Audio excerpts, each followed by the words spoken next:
किसी ने बड़े कमाल की बात कही है कि अंगूठा जितना मोबाइल की स्क्रीन पर फिराते हो उतना ही अगर माला पर फिराया होता तो जिंदगी में बात ही कुछ और होती। नमस्ते, मैं हूं आरजे कार्तिक। एक बड़ी छोटी सी कहानी, एक महात्मा जी और उनके दो शिष्यों की। महात्मा जी की जो कुटिया थी, जहां उनका आश्रम था, उसके ठीक सामने तालाब था। वो तालाब के किनारे जो है भ्रमण करते थे सुबह सुबह। और एक दिन ऐसी सुबह सुबह जब वहां पर वॉक कर रहे थे तो उन्होंने देखा कि एक बगुला मछली को खाने का प्रयास कर रहा है। महात्मा जी क्योंकि दया भाव वाले होते हैं, करुणा भाव वाले होते हैं, तो उन्होंने दया भाव से जाकर के उस बगुले को उड़ा दिया कि वो मछली ना खाए, बेचारी मछली की जान बच जाए। उन्होंने तो बगुला उड़ा दिया। कुछ दिन के बाद महात्मा जी की मृत्यु हो गई, और जब मृत्यु हुई तो उन्हें नरक प्राप्त हुआ। उन्होंने अपने पहले शिष्य के स्वप्न में दर्शन दिए और उससे कहा कि बेटा, बगुला मत उड़ाना। हमने बगुला उड़ा दिया, हमसे ना जाने क्या भूल हुई, हमें नरक मिला है। इस बात को ध्यान में रखना। जो पहला शिष्य था, कुछ दिन बाद उसके सामने वही दृश्य दोबारा से घटित हुआ। वो सुबह सुबह भ्रमण के लिए वहीं तालाब किनारे निकला था तो उसने देखा कि बगुला मछली खाने का प्रयास कर रहा है। गुरुजी की बात उसे ध्यान में थी, याद थी, इसलिए उसने बगुला नहीं उड़ाया। कुछ दिन के बाद उस शिष्य की मृत्यु हो गई और उसे भी नरक प्राप्त हुआ। जो उसका गुरु भाई था, जो दूसरा शिष्य था, छोटा वाला, उसे आकाशवाणी हुई, पहले वाले की आवाज सुनाई दी कि बगुला उड़ा देना। हमने नहीं उड़ाया, हमें नरक मिला है।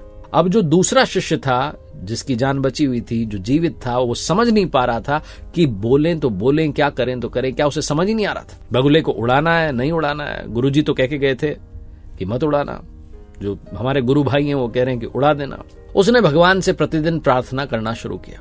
उसने कहा, प्रभु, बगुले को उड़ाना है नहीं उड़ाना है मुझे बिल्कुल नहीं पता, मछली को बचाना है नहीं बचाना है मुझे कुछ नहीं पता, क्योंकि मेरे लिए तो बगुले में भी आप हो, मछली में भी आप हो, आप हर क्षण में हर कण में हो। तो मुझे कुछ नहीं पता, मुझे बस ये पता है कि आप हो। मैं आपके सुमिरन में अपना मन लगाता हूं, आपके ध्यान में हूं, बस मेरा ध्यान रखना। इतना वो बोलता था, प्रतिदिन माला जाप करता था, नाम जप करता था, यही उसका रूटीन रहा। और एक दिन वो भी दुनिया छोड़ करके चला गया। लेकिन जब उसने दुनिया छोड़ दी तो उसे स्वर्ग प्राप्त हुआ।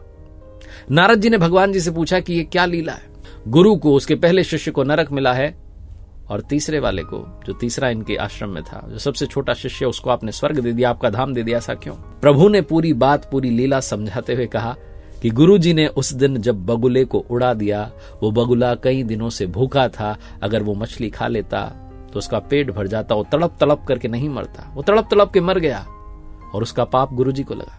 जो पहला शिष्य है, उसने जिस दिन बगुला नहीं उड़ाया, उस दिन बगुले का पेट भरा हुआ था। वो तो विनोदवश ऐसे ही मजाक में खेल रहा था कि चलो मछली को पकड़ लेते हैं, खा लेते हैं। पेट उसका पहले से भरा हुआ था। उस दिन उस शिष्य ने बगुला नहीं उड़ाया। उड़ा देता, मछली की जान बच जाती, मछली वाला पाप उसे लग गया। और सबसे छोटे शिष्य ने सब मुझ पर छोड़ दिया कि प्रभु, हर क्षण में हर कण में आप हो, आपकी लीला आप जानो, बस मेरे चरणों में मन लगाए रखा, उसे स्वर्ग मिल गया।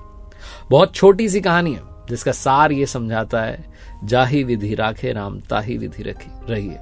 जीवन में उसकी लीला उसके हवाले छोड़ दीजिए, अपनी ओर से अच्छे कर्म कीजिए, अपनी ओर से जो है उन्हें प्रणाम कीजिए, सुमिरन में मन लगाइए, जीवन में सब अच्छा होगा।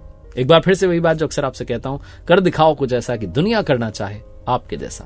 याद रखिए, हर सोमवार सुबह 9:30 बजे मेरे साथ देखिए एक नई कहानी। और अब मेरी वेबसाइट rjkartik.in, जहां पर मैंने फ्री भक्ति सेशन शुरू किए हैं, निःशुल्क ये भक्ति सेशंस हैं, सोलफुल संडेज इस नाम से। हर रविवार को सुबह 10 बजे आप मेरे साथ जुड़ सकते हैं। उसके लिए पहले आपको रजिस्टर करना होगा, क्योंकि बहुत ही लिमिटेड सीट्स हैं, कम लोगों के साथ में चर्चा की जाएगी ताकि सार्थक चर्चा हो। उम्मीद है आप उस लाइव सेशन का हिस्सा होंगे। धन्यवाद।